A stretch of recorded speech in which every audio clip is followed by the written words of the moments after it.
Desde el principio, Sierra Nevada ha estado allí, lejos, esperando pacientemente a que algunos hombres se fijasen en ella y la eligiesen como el escenario que iba a dar marco a su existencia. Así, durante mucho tiempo, la romántica atracción de la Sierra residía a distancia. Pues fueron los que antes del siglo XIX se atrevieron a atravesar la frontera de ese espacio para adentrarse en su paisaje casi irreal, fuese para permanecer eternamente. Cuenta la leyenda que el destronado rey de Granada, Muley Hacem, pidió ser enterrado en un lugar ignorado de la más alta de las montañas y conseguir así el soberbio dolor de quedar solo con un sueño de amores imposibles sobre el silencio helado de la cumbre.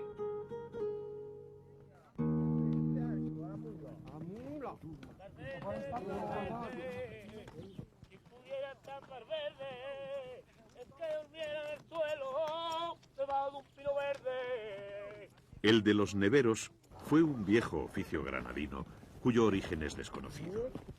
Los neveros eran los hombres que durante los meses de verano subían con caballerías a las zonas más altas de Sierra Nevada, donde la nieve nunca desaparece. Salían de madrugada para llegar a los ventisqueros a última hora de la tarde y emprendían el camino de regreso a la puesta del sol. Con los serones repletos de nieve, cargados sobre los mulos, bajaban andando de noche para evitar los rigores del calor. Al amanecer llegaban a Granada para distribuir temprano la nieve a través de los arrendadores, quienes tenían el permiso municipal para venderla en la ciudad. Vamos allá a eso, Manolín, luego.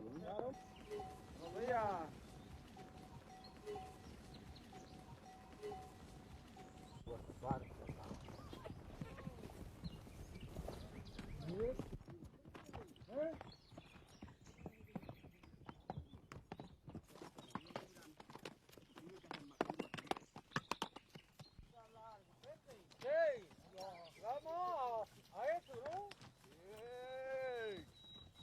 Vamos que vamos a llegar tarde a los neveros.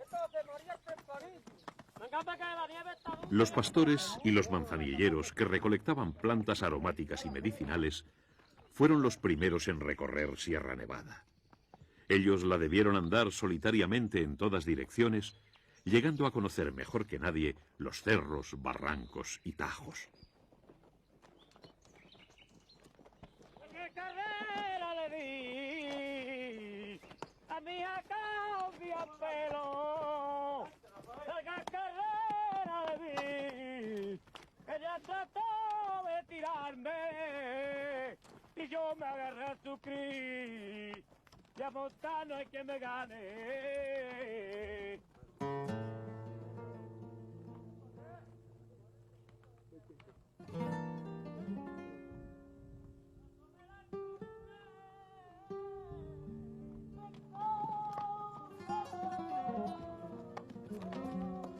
El camino de los neveros partía de Granada, saliendo por la margen derecha del río Genil, pasaba por el camino de Huétor y subía hacia las Conejeras.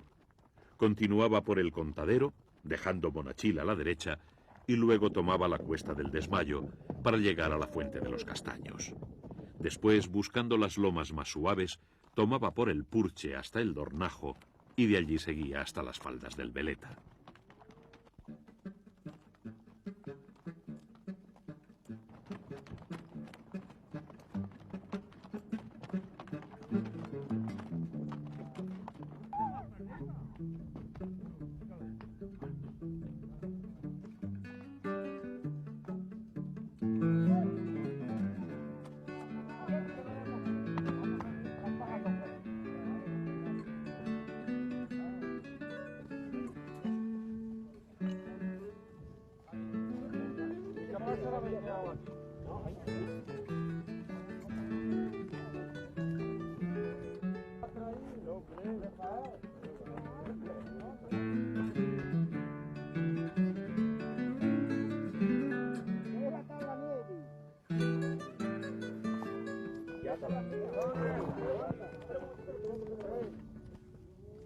Fueron los neveros quienes, como grupo, de una manera organizada y sistemática, procedentes de Huéjar, Monachil y Huetor Vega principalmente, pisaron por primera vez la cumbre del Mulhacén, el Picacho del Veleta y las cimas de la Alcazaba y del Caballo, donde la vegetación solo tiene interés para los botánicos.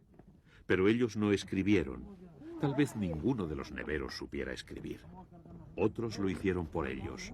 En el siglo XIX fueron los viajeros románticos y los botánicos, y más adelante serían los montañeros y los excursionistas.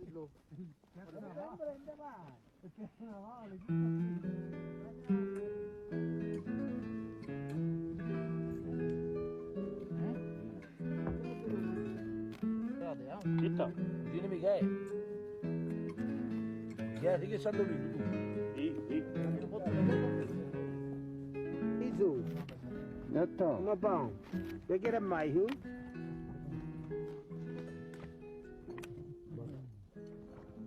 Mira, lo puedo usar negro. Vale.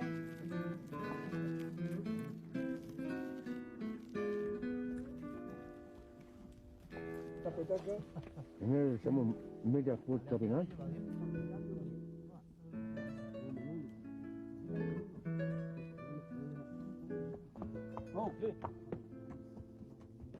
En total, el recorrido de una jornada de trabajo suponía andar más de 50 kilómetros durante no menos de 18 horas. La carga de nieve que se ponía en los serones de cada mulo era de unos 150 kilos, de la que una buena parte se perdía por el camino al irse derritiendo.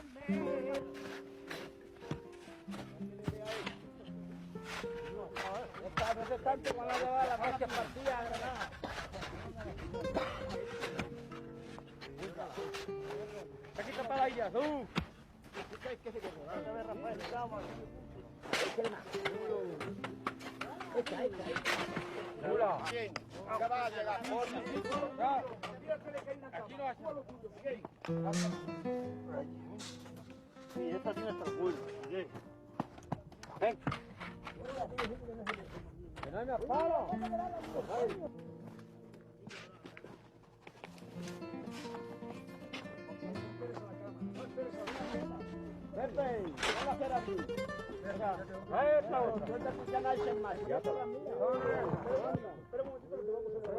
E te falta para comer, yo por ti pido limosna.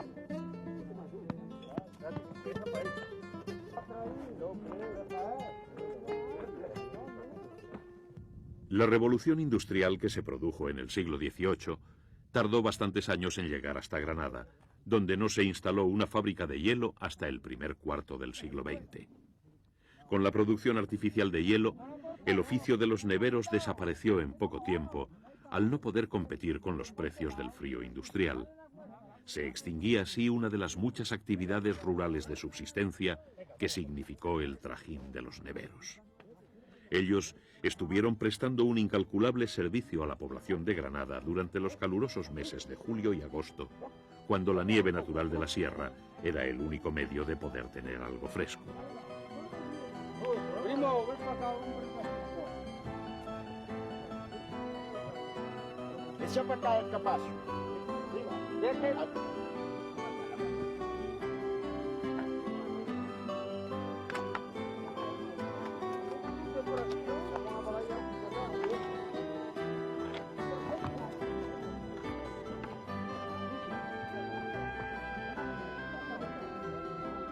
La vereda que abrieron los neveros constituye aún hoy día la vía natural más lógica para penetrar en la sierra.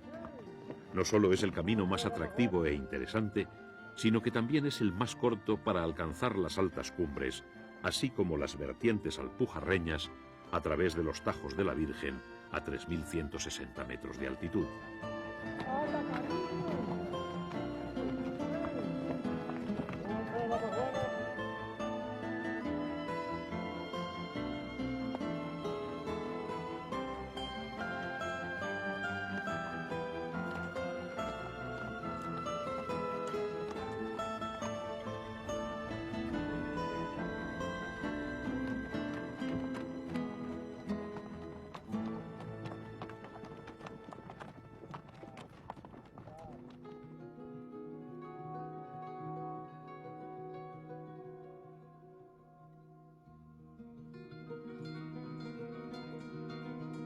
Uno de los principales problemas para la integración de Granada en Sierra Nevada fue siempre el de las comunicaciones. El camino de Güéjar era intransitable y por el camino de los Neveros tan solo se podía subir a pie o con caballerías. Por ello, en 1910, se propuso la construcción de una carretera que, partiendo de Granada, atravesara Sierra Nevada y terminase en la Alpujarra.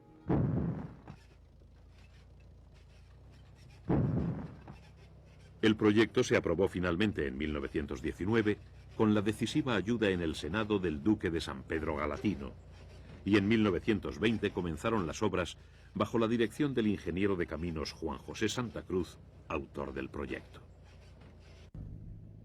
Pues esta carretera significó para mi padre el orgullo más grande de su profesión de ingeniero, porque una cosa que a mí me gustaría que tuviesen en cuenta es que cuando mi padre hizo la carretera en aquellos tiempos, todo era a base de pico y pala y espuertas, de esas espuertas de esparto. Para poner un barreno tenían que estar dos hombres con un clavo enorme, el otro con un martillo enorme también haciendo agujeros para meter luego la pólvora. Era muy trabajoso. Todas las tierras se tenían que mover a base, como le he dicho, de pala, pico y espuertas.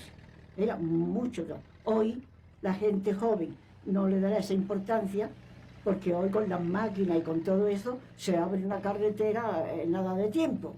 Pero entonces tenía una importancia enorme. No ha tenido que rectificar ni un solo tramo de la carretera. Las obras de la carretera se terminaron 15 años después de haber comenzado, habiéndose alcanzado los 3.392 metros de altitud sobre el nivel del mar. La carretera de Sierra Nevada se convertía así en la más alta de Europa. El 15 de septiembre de 1935 se pudo subir por primera vez al pico del Veleta en coche de motor. Ese día, desde luego, fue famosísimo y para mí fue de una emoción extraordinaria subir con el Primus hasta el mismo cucurucho del Veleta, una plazoletita que habían hecho allí precisamente para eso, para que pudiera llegar el coche a la misma punta del Veleta.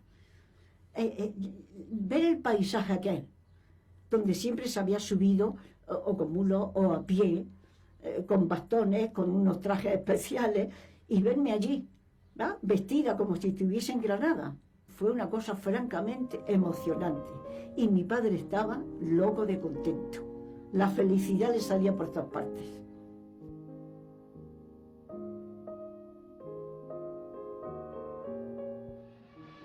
La Guerra Civil Española paralizó, entre otras muchas cosas, la vida del ingeniero Juan José Santa Cruz y su proyecto de continuar la carretera perforando el Veleta con un túnel para acceder hasta la Alpujarra. Con la victoria del franquismo, el programa de apertura de Sierra Nevada se frenó hasta entrados los años 60. Por el contrario, nada más terminar la guerra, se comienzan a celebrar aniversarios de la toma de Granada por los reyes católicos con un evidente contenido político bajo el orden económico y social que impuso el nuevo régimen. De 1943 son estas imágenes de los actos oficiales que se organizaron en Granada para conmemorar los 451 años de unidad nacional española. El estandarte real tremola simbólicamente en el aire de Granada, cargado con los ecos de gloriosos triunfos históricos.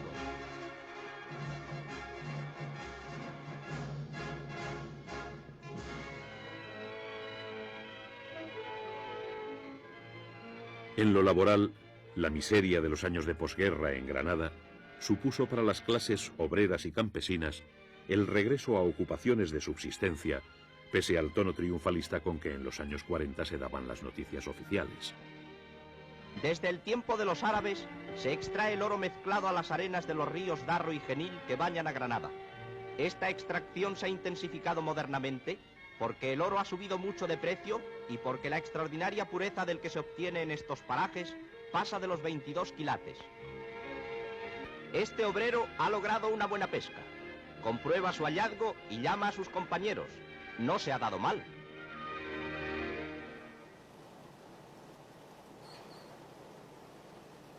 En 1879, el Ayuntamiento de Granada vendió a perpetuidad por 125.550 pesetas oro el derecho de extraer la nieve de la sierra y venderla en la ciudad. Se monopolizaba así una actividad que hasta entonces, probablemente desde la época musulmana, había sido espontánea y libre. El titular de la explotación de la nieve instaló en 1922 en la calle Varela la primera fábrica de hielo que hubo en Granada, lo que terminaría ocasionando que el oficio de los neveros se extinguiese de manera súbita.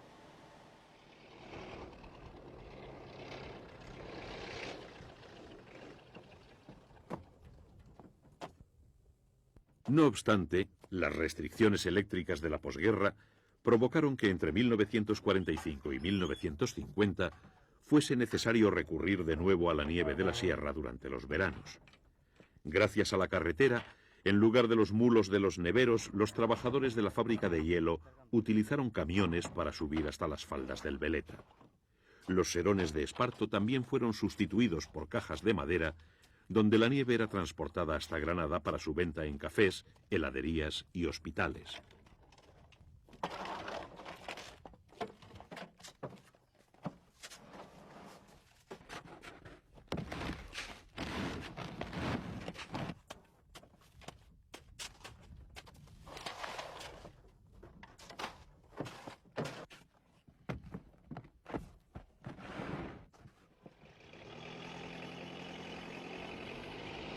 El Día de Santiago de 1950 fue la última vez que se bajó nieve de la sierra con fines comerciales. Después de la Guerra Civil, los albergues de montaña de Sierra Nevada o habían sido completamente destruidos o necesitaban profundas reparaciones. Pese a ello, los aficionados granadinos al esquí comenzaron a subir a la sierra, recuperando las actividades deportivas anteriores a 1936 y desarrollándolas con toda rapidez.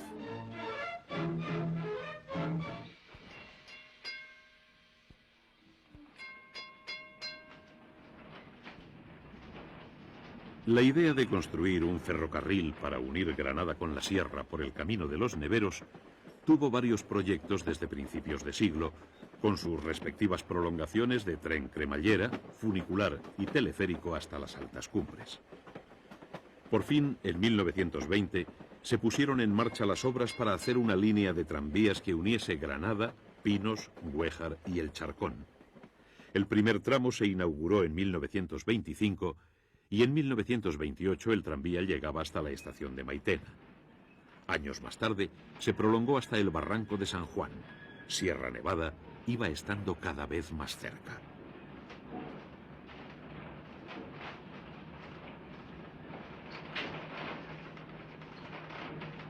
El tranvía fue una forma romántica de penetración en la sierra y en sus vagones viajaron las ilusiones de los montañeros granadinos durante casi 50 años. La falta de rentabilidad como causa principal, razones de seguridad y el pretexto del proyecto de construcción del pantano de Canales, que inundaría un tramo de vías, determinaron el cierre del tranvía. El último viaje se realizó el 19 de enero de 1974, entre la pena y la nostalgia de una sociedad granadina que nunca hizo mucho caso del tranvía hasta que lo perdió.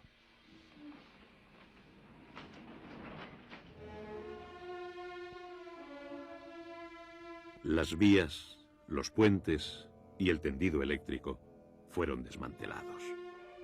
Las estaciones abandonadas y gran parte del material vendido como chatarra. En las viejas cocheras del tranvía en el Paseo del Salón, hoy solo quedan los restos de un naufragio, unos pocos despojos que el tiempo irá tejiendo en olvido.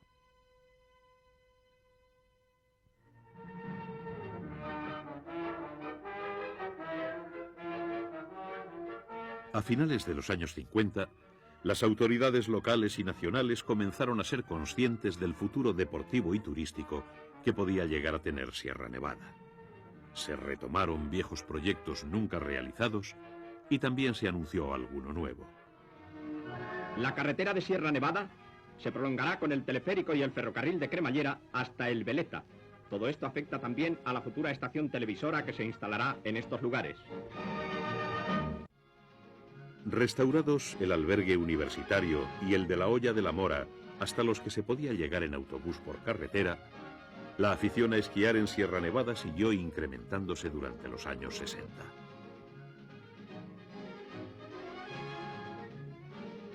En 1964, el Ayuntamiento de Granada ideó un plan municipal de promoción de Sierra Nevada, que sería el origen histórico de la futura estación de esquí Sol y Nieve. 2 años después, en 1966, se producían las primeras inauguraciones de infraestructura. Al corazón de Sierra Nevada, donde se ha levantado una pequeña ciudad de invierno a más de 2000 metros de altitud, llega el ministro de Información y Turismo acompañado por el director general de Empresas y Actividades Turísticas y autoridades granadinas. La promoción turística de Sierra Nevada ha emprendido a ritmo acelerado las obras de construcción de accesos con la colaboración del Parque de Obras Públicas. El señor Fraga Iribarne inaugura el servicio de telesillas en este centro orográfico, cuya base corre a lo largo de la costa granadina. El señor Fraga Iribarne, acompañado de su colega turco y del subsecretario de Turismo, inaugura el nuevo parador, donde se conjugan, dice, 250 días de sol al año, con la permanencia de la nieve y el fácil acceso en cualquier época.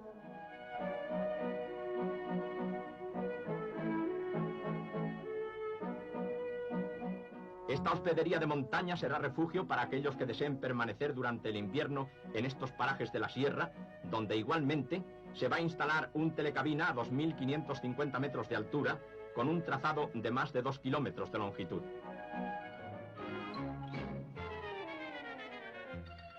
A finales de los años 60 y durante la década de los 70, se produjo un incremento masivo del turismo en España que afectaría de manera muy particular a la ciudad de Granada y, en consecuencia, a Sierra Nevada.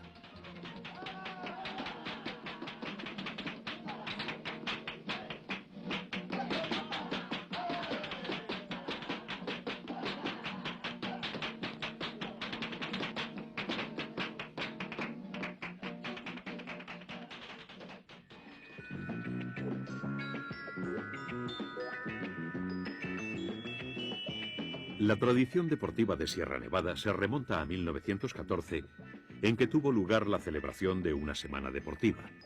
Después de la Guerra Civil, se comenzaron a disputar campeonatos de España de esquí y a partir de 1956 los encuentros empiezan a ser internacionales.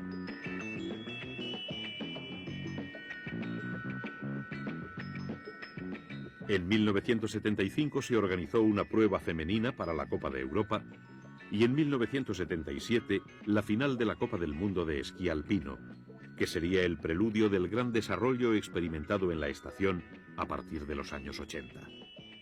En Sierra Nevada se proclamaría campeón del mundo el sueco Ingemar Stenmark, uno de los mejores esquiadores de la historia.